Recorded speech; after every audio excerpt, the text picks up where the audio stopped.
You know, you can learn a lot from Lego about being a better servant for God. I mean, take this cool Lego fighter jet, for instance. As a young kid, if I would have gotten this kit, immediately my eye would have been attracted to the cool, fancy pieces, like this front cockpit with the canopy and the decals on it. Or I think I especially would have liked the tailpiece with the engine that spins around. You see, as a young child, I would have thought that the fancy pieces are the most important pieces. But when you take a look at it, you realize it's not like that. Take this engine, for instance. If we were to take this off, by itself, this engine is useless as pockets and pantyhose. When you look at the plane, you'll see that there's a plain silver piece that's sitting there that the engine attaches to. And that makes it work. I learned as a young child that the plain pieces are just as important as the fancy pieces.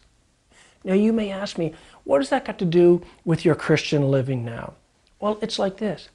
God has designed each one of us special. It's the same as with the Lego. Every one of these pieces is specially designed by the Lego company for a purpose, for a reason. None of them are mistakes. That's the same with you and I and God. The Bible says in Psalm 139, King David says that while we were in our mother's womb, that we were special to God. That God is knitting and building our body. We are a wonderful, fearfully made creation. We are a beautiful thing.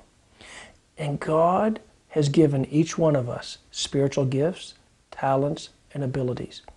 And He has a plan for your life. And a mature servant is comfortable with their own identity and other people's identities as well. You see, what would happen if all you had with Lego was a whole pile of fancy pieces?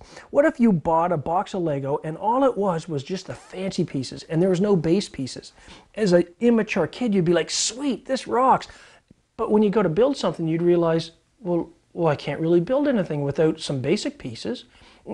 All you could do was build some useless monstrosity. It'd be the same as if you had a church and all it was filled with people who had upfront showy platform gifts. Oh, it may seem cool for a little bit, but without the basic gifts and the steady people, that would not be a healthy church at all. You know, God has created us as a church, as a youth ministry, to be a part of a body. Paul writes in 1 Corinthians chapter 12 that we are all a part of a body. And if that body was not a whole pile of parts, but was just, let's say, a set of nostrils, how ridiculous that would be. If your body was just one great big nose, how would you see or hear or do things? If your body was a great big foot, I mean, some of us smell like great big feet, but if all you were was a great big foot, how would you be able to hear or say something? Or you wouldn't be able to. You see, each one of us are designed differently by God, and we're all important to God. The plain pieces are just as important as the fancy pieces.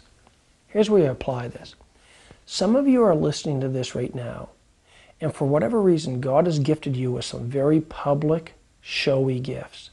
You have gifts and talents that can be used on the platform in front of groups of people, and I tell you, it can be impressive. But the temptation for you is to become overly proud, and to think better of yourself than you should, and to think less of other people than you should.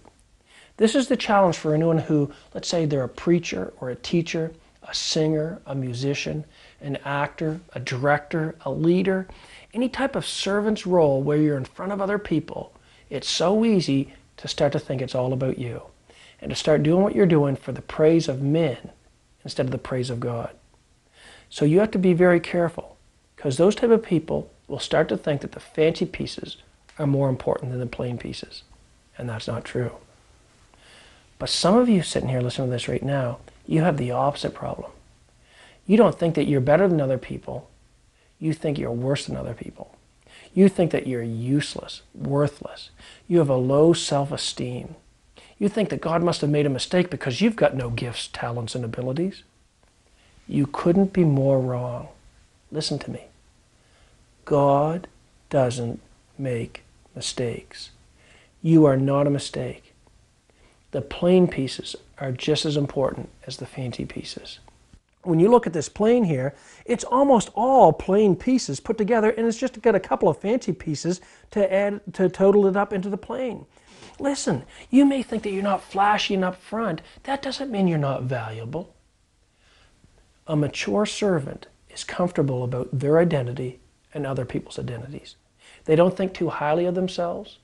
They don't look down on other people, or they don't think too lowly of themselves.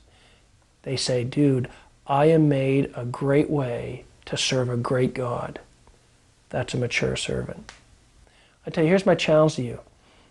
If you struggle with over-pride, that you think too much of yourself, or if you struggle with a low self-esteem, I encourage you to see a youth pastor, your youth leader, your small group leader, or a good spiritual confidant, and just share with them your struggles, because God so desperately wants to do something special with your life.